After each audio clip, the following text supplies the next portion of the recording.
নমস্কার, আমি শুভ। আপনারা দেখছেন জিটিভি, দ্রুত হচ্ছে সবার সাথে। হ্যাঁ, সত্যি খুব আনন্দের বিষয় এই যে নসিপুর রেল ব্রিজ নিয়ে যে জট ছিল সেই জটের অবসান ঘটিয়ে গত 1 মার্চ প্রধানমন্ত্রী কৃষ্ণনগর থেকে নসিপুর রেল ব্রিজের শুভ সূচনা করেছিলেন।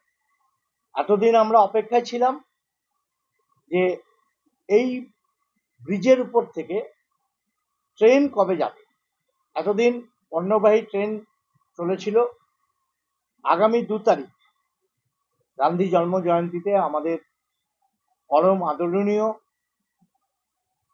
রেলমন্ত্রী শ্রী অশ্বিনী বৈষ্ণবজি এবং আমাদের ডিআরএম নিগম সাহেব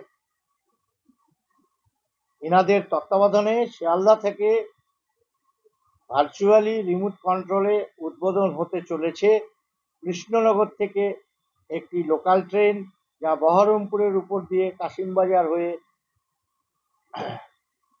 লালবাগ স্টেশনের পাশ দিয়ে আজিমগঞ্জে গিয়ে ঢুকবে। আমরা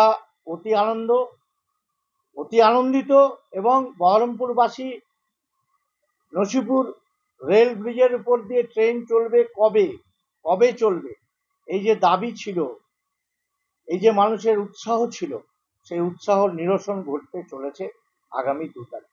এবং এরপরেও আমি রেলমন্ত্রীর সাথেও দেখা করে এসেছিলাম এবং রিসেন্টলি চিঠি দিয়েছি এবং ডিআরএমকেও চিঠি দিয়েছিলাম যাতে ট্রেন অতি সত্বর চালানো যায়, তার সাথে সাথে পরবর্তীকালে যাতে আরো দ্রুতগামী ট্রেন আমাদের এই লাইনের উপর দিয়ে নসিপুর ব্রিজের উপর দিয়ে যাতায়াত শুরু করে, তার জন্য আমি একটা আবেদন রেখেছি।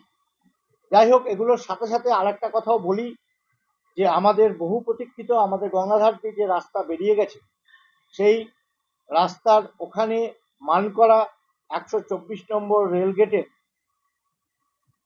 লেভেল ক্রসিং, সেই লেভেল ক্রসিং এর জন্য আমাদের শহরের মানুষের যাতায়াতের ভীষণ অসুবিধা হচ্ছিল।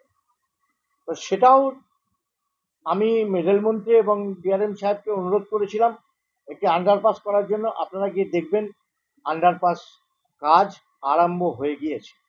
আমাদের আরো দুটো দাবি, পঞ্চাননতলা ওভারব্রিজ, সেটা এখানকার জেলা শাসক ঠিক মতন ভাবে সহায়তা না করার জন্য কাজটা আটকে আছে, এবং কাশিমবাজার লেভেল ক্রসিং এ যাতে আন্ডারপাস হয় বা আরওপি করা যায়, তার জন্য আমার চেষ্টা আছে।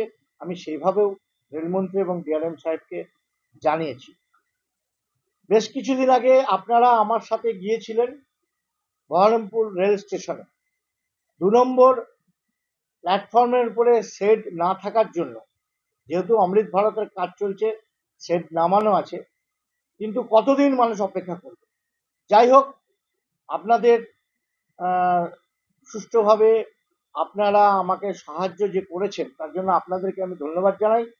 এবং ডিআরএমকে জানানোর পর বহরমপুর স্টেশন মাস্টারের কাছে ডেপুটেশন দিই, তারপরে কাজ গত 4 দিন হলো শুরু হয়েছে, আপনারা গিয়ে ওটা দেখতে পারেন। তো আমাদের আজকেই এই মুর্শিদাবাদ জেলায় রাজ্য সরকারের উন্নয়নমুখী চিন্তাভাবনা নিয়ে প্রত্যেক বিধায়ককে ডেকেছেন, কিন্তু যেহেতু আমরা দুজন বিজেপির বিধায়ক, আমাদেরকে ডাকা হয়নি। রাজ্য সরকার কোনো উন্নয়নমুখী কাজের জন্য আমাদেরকে কোনো মিটিংয়ে ডাকেন না।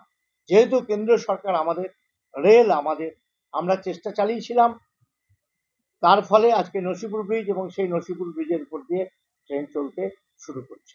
ধন্যবাদ আপনাদের সকল মুর্শিদাবাদবাসীর পক্ষ থেকে রেলমন্ত্রী এবং প্রধানমন্ত্রীকে আমাদের করজোড়ে প্রণাম। দেখা যায় যে অনেকেই দাবি করে যে আমি করেছি। না, দেখুন, কে দাবি করে না, আমি সেসব প্রশ্নের মধ্যে দিয়ে যাচ্ছি না। আপনারা জানেন, আপনারা বহরমপুর শহরের মানুষ, আপনারা জানেন দীর্ঘ 14 বছর 15 বছর ধরে নসিপুর জট কিছুতেই কাটছিল না।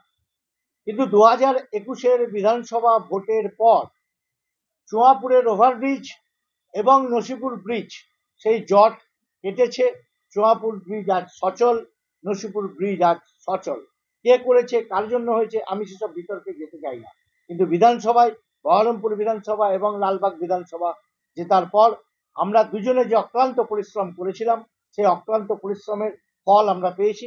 তার জন্য আমরা বিশেষ করে ধন্যবাদ জানাই আমাদের রেলমন্ত্রী এবং প্রধানমন্ত্রীকে, এবং আমরাও এটার জন্য ভীষণভাবে আনন্দিত এবং গর্ববোধ অনুভব করছি। আপনারা এতক্ষণ দেখছিলেন জিটিভি, দ্রুত হচ্ছে সবার সাথে। জিটিভির আরও নতুন নতুন খবরে আপডেট পেতে এক্ষুনি লগ ইন করুন www.gtblivenews.com।